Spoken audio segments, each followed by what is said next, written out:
Yeah, start. What are we doing here today? Okay, so today we are mixing the ingredients for the mushroom substrate. We're making sure that the substrate has enough nutrients that will help the mushrooms to grow. Okay, what is that you're holding in the bucket? I'm holding a bucket of manure. Yes. This is horse manure. It's a very good source of animal nitrogen. Yes. For the mushrooms. Yes. And it helps them to develop the spore and okay. mycelium. This one is? Now, this white one, that is urea. Yes. Urea is another source of ammonia. Yeah. Which is another source of nitrogen. But this type of nitrogen yes. is available. Hold your urea.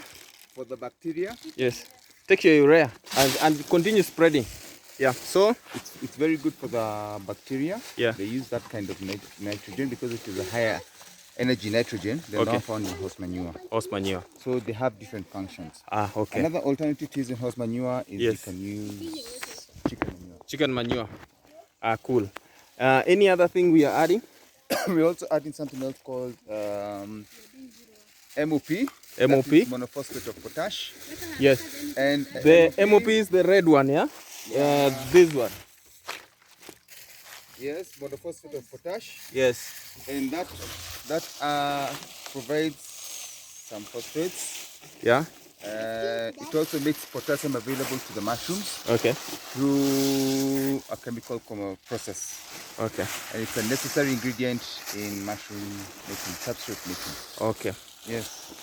There is molasses here that has been mixed. So in here, just explain. Yes. In here we have molasses. Yeah.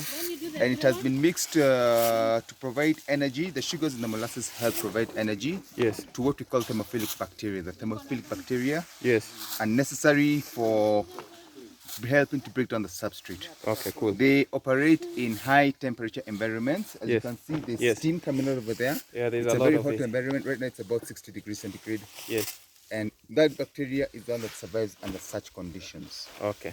Also at the lower end of the pile, there is no oxygen. So there's anaerobic bacteria. That bacteria also helps break down the cellulose. Okay. So it's a very necessary component. So the molasses we're putting in here allows that energy to be available to thermophilic bacteria. Okay. Also in here, we have effective microorganisms. Yeah, the EMI, the EM1.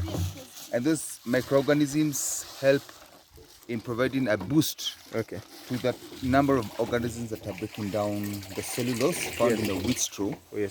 To make it easier for the mushroom mycelium to consume nutrients from the wheat straw.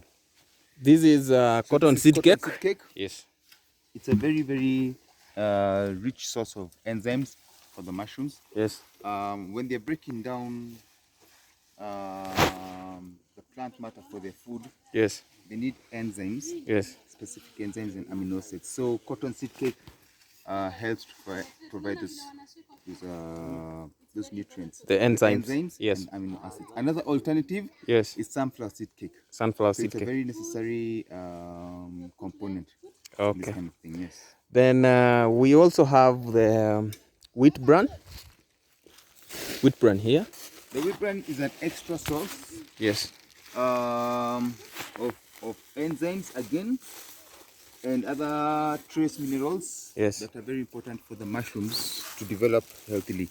It's a very necessary addition when you're making a substrate. Yes. Just because you're making substrate from wheat straw doesn't mean you add wheat bran. Okay. We have different componentials. Okay.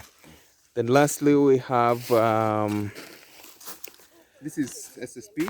Yes. This is single superphosphate. SSP, yes. Single superphosphate is another high energy phosphate additional. Yes. That is very necessary for the effective microorganisms. Yes. To have sufficient energy to break down and also to divide and to grow so that there are enough of them to decompose the substrate in the time scale that is required, which is about between 30 and 40 days. 30 and 40 days. Yes.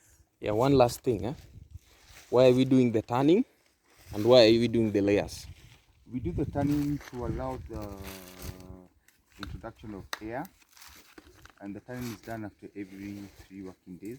Yes. When air is present, the bacteria and the microbes and the microorganisms